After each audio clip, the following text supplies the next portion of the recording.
삭개오 이야기입니다. 삭개오 이야기는 그 부자 청년과 대조를 이루고 있습니다. 가만 생각하면 생각할수록 이 부자 청년, 이제 앞 18장에 나오죠. 18장에 부자 청년 이야기가 나오는데 이 부자 청년의 내용과 정반대예요. 부자 청년은 자신이 죄인임을 인정하지 않았습니다. 또 구원자를 요청하거나 구원자를 필요로 하지 않았어요.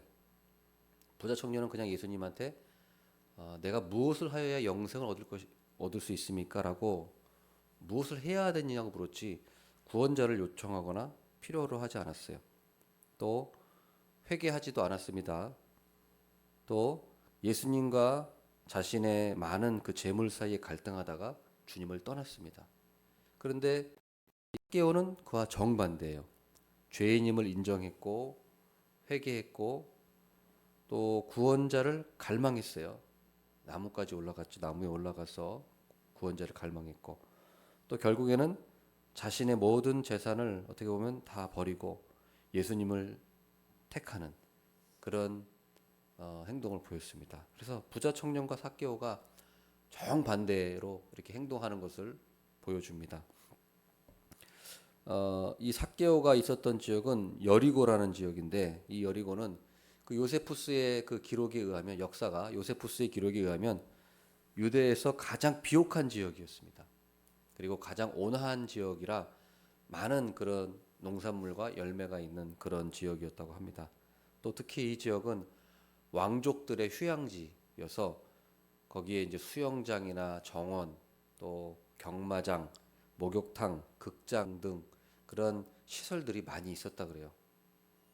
그래서 또 이곳에는 그 교통 요충지라 이스라엘 북부와 또 이집트를 잇는 그 교통 요충지라 많은 사람들이 지나갔다고 합니다. 예수님께서도 보면은 여리고를 많이 지나가시죠.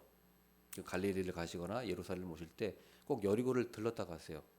그렇기 때문에 그걸 보면은 이곳이 요충지구나, 통행량이 많은 곳이구나라는 것을 알 수가 있습니다. 삭개오는 바로 이 여리고에서 세리장이었죠. 상당히 고위직입니다. 지금으로 치면은 뭐 세무서장 이상, 예, 어떤 굉장히 높은 계급의 사람이었어요. 또 뿐만 아니라 부자였죠. 아마 상상을 초월하는 부자였을 겁니다. 복음서에 나오는 부자들 중에 아마 최고의 부자가 아니었을까라고 생각해요. 또 이 사람은 권력자였습니다. 이 사람이 만나는 사람은 다 왕족들, 또 고위 관리들과 친밀하게 지냈을 거예요. 그럼에도 불구하고 이 삭개오는 자신의 체면과 위신이 손상됨에도 불구하고 나무 위로 올라갔어요. 나무 위에 올라가서 예수님을 보고자 했습니다. 이 모습을 보면은 삭개오의 그 모습은 마치 어린아이 같아요. 나무에 올라가는 거는 어른이 되면 잘 안 올라가지 않습니까? 보통 어린아이들이 많이 올라가죠. 뭘 보기 위해서 올라가고. 어린아이들은 나무에 올라가는 걸 좋아해요. 그런데 이 삭개오의 모습을 보면은 마치 어린아이와 같다는 거예요. 그래서 우리도 마찬가지입니다. 우리 신앙생활 할 때 가장 중요한 것은 어린아이와 같은 마음이 돼요. 어린아이와 같은 마음. 단순하고 순진한 마음. 겸손한 마음. 주님 앞에 어린아이와 같은 마음으로 우리가 나아가야 됩니다. 5절 말씀 보면은 이제 예수님께서 그 삭개오를 쳐다보시고 삭개오야 속히 내려오라 내가 오늘 내 집에 유하여야 하겠다 하시니라고 말씀하십니다. 이 장면을 보면은 두 가지가 충격적인 일이에요. 첫 번째로는 예수님이 죄인의 집에 들어가시겠다고 한 거. 벌써 7절에 보면은 사람들이 그걸 보고 수근수근 거렸습니다. 아니 어떻게 죄인의 집에 들어간다고? 어떻게 저 매국노의 집에 들어가서 식사하신단 말이야. 우리는 일제 강점기를 지냈기 때문에 매국노라고 하면은 다 이미지가 딱 옵니다. 매국노 하면은 저건 진짜 상대하면 안 되는 족속. 또 우리나라에도 매국노를 처단하는 그런 단체도 있었지 않습니까? 매국노들 암살하는 그런 단체들. 그 정도로 매국노는 경멸했어요. 그것보다 더하면 더했지 이 당시에 더하면 더했습니다. 그렇기 때문에 예수님께서 이 매국노의 집에 들어간다는 것은 사람들에게는 정말 경멸할 일이에요. 상상할 수도 없는 그런 저주스러운 일이었습니다. 그럼에도 불구하고 예수님께서는 삭개오의 집에 들어가시겠다고, 내가 네 집에 유하여야겠다고, 같이 식사해야겠다고 얘기하셨어요. 그것은 삭개오를 받아들이시고 삭개오를 인정하신 겁니다. 삭개오와 교제를 하시겠다는 거예요. 또 한 가지 충격적인 일은 삭개오야 하면서 삭개오의 이름을 불렀다는 거예요. 삭개오의 이름을 불렀어요. 예수님은 생각해 보십시오. 삭개오를 만난 적이 없습니다. 삭개오도 예수님을 처음 봤고 예수님도 삭개오를 처음 봤어요. 그런데 예수님께서는 이미 삭개오의 이름을 알고 있었습니다. 삭개오는 자신의 이름을 예수님이 부르셨을 때 굉장히 놀랐을 거예요. 어떻게 내 이름을 알고 계시지? 마치 나다나엘이 예수님이 나다나엘을 벌써 알고 계셨던 것처럼 그는 참 이스라엘 사람이라 그 마음에 간사한 것이 없도다 라고 예수님께서는 나다나엘에 대해서도 이미 알고 계셨어요. 예수님 마찬가지로 삭개오에 대해서도 이미 알고 계셨습니다. 그렇습니다. 예수님께서는 우리를 이미 알고 계세요. 삭개오야 속히 내려와라. 내가 내 집에 유하여야겠다 라고 말씀하신 것은 그냥 얘기하신 것이 아니라 이미 예수님께서는 삭개오를 보고 계셨고 알고 계셨고 주목하셨다는 거예요.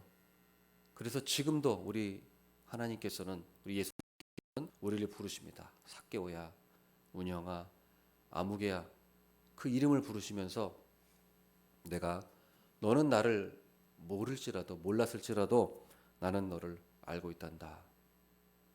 저는 이 삭개오를 불렀다는 이 것이 삭개오에게 굉장한 큰 충격을 주었을 뿐만 아니라 삭개오의 마음은 벌써 여기서 녹아내렸다라는 것을 저는 생각합니다. 삭개오는 상당한 그런 외로움과 죄책감에 사실은 시달렸을 거예요. 아무도 그 사람과 물론 친하게 지내고 고위관리들과 밥도 먹고 했겠지만 그것은 다 개인적인 친분이라기보다는 돈 때문에 만난 걸 겁니다. 그렇기 때문에 삭개오는 굉장히 외로웠을 것이고 또 그를 상대하는 사람들은 그를 매국노 취급하고 죄인 취급했기 때문에 굉장히 마음에 죄책감에 시달렸을 거예요. 겉으로는 화려하고 맛있는 것 먹고 좋은 장소를 다녔겠지만 속으로는 뭔가 번민하고 갈등하고 그런 것이 있었을 것입니다. 그래서 사회적으로 그런 사회적인 갈등뿐만 아니라 영적인 갈등도 있었을 거예요. 그런데 그 모든 것을 예수님은 이미 알고 계셨다는 겁니다. 삭개오의 마음을 알고 계셨어요. 보고 계셨고 주목하셨습니다. 여기서 삭개오는 모든 것이 사실은 게임 오버가 된 거예요. 그러자 삭개오는 여기서 큰 은혜를 받고 또 예수님과 함께 식사하면서 마음이 다 녹아내렸습니다.